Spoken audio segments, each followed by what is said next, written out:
Hi Armin. Hi. New album, 3 years after your previous album, Intense. Yeah, why the album title?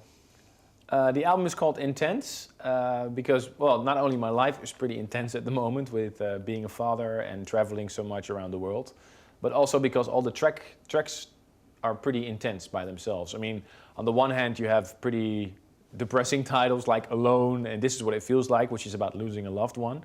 And on the other side, you have Sound of the Drums, Intense, and Beautiful Life, which are about very positive things.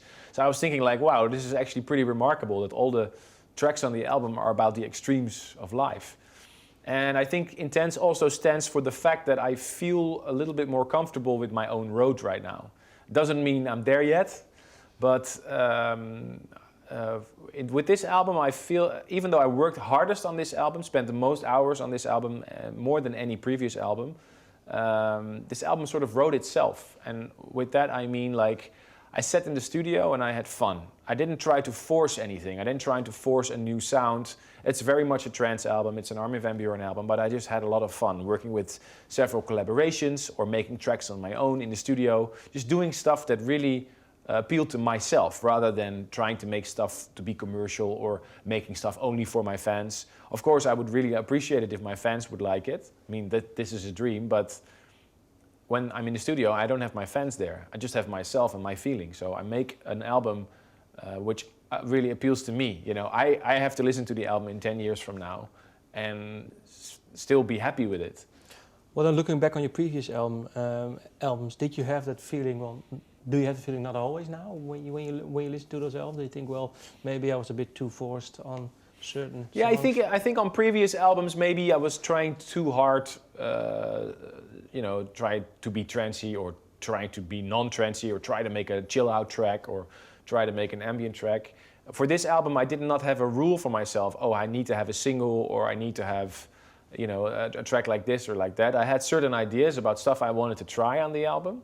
The different things like the title track Intense, the idea behind it was to have all different styles of music in one track. The main sound is trance music, that's where you come back every time, but it starts off with classical violin, you know, by Miri Ben Ari, who's a classical violin player. Then there's a Daft Punk section in there, you know, it was really inspired by the sound of Daft Punk. There's a little hint of dubstep in the breakdown. Tempo changes, different sounds, you know, a little bit housey sounds at one point, but you always come back to trance. And this was the idea behind the track. I wanted to try it, make an intense track, a journey through different styles, and I hope people will like it. We'll see. Is this, well, for you, you were saying, well, there are happy songs, happy lyrics, and there are also, well, more depressing lyrics.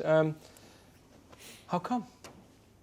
Those songs, those depressing songs, how come? Was it just on, well, by coincidence or? Well, again, the writing process for Intense was an organic process. That's how I see it. I mean, I wish I could tell you a more beautiful story about the idea behind the album and what I try to achieve, but it's not like that. For example, I was in Los Angeles and I met up with Ries Fulber. He's the big guy behind Delirium and Conjure One. And we became friends and we were working on a track in the studio, which is really nice. And I met Victoria Horn, who I worked with on my very first album, 76. And I met her again. She lived in LA now. She's writing a lot of songs. And she told me about a song that she was writing about an old guy she saw on the streets. And he had a heart condition maybe, or he fell down on the street and nobody wanted to help him because of the claim culture.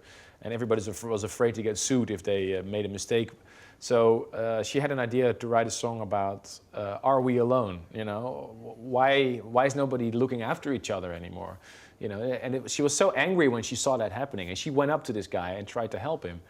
And her story really touched me because I think we all know moments like also with violence. Sometimes when you walk on the street and somebody gets kicked, it's a really bad thing. I mean, we should look after each other a little bit. And I like the idea behind the song. It's a very powerful song. It's like sort of a cry almost. Yeah. So I helped her with finishing that track. Lauren Evans sang the vocals. And it's on the album. I just think it's a very powerful message. Is it something that you want to do in your music too?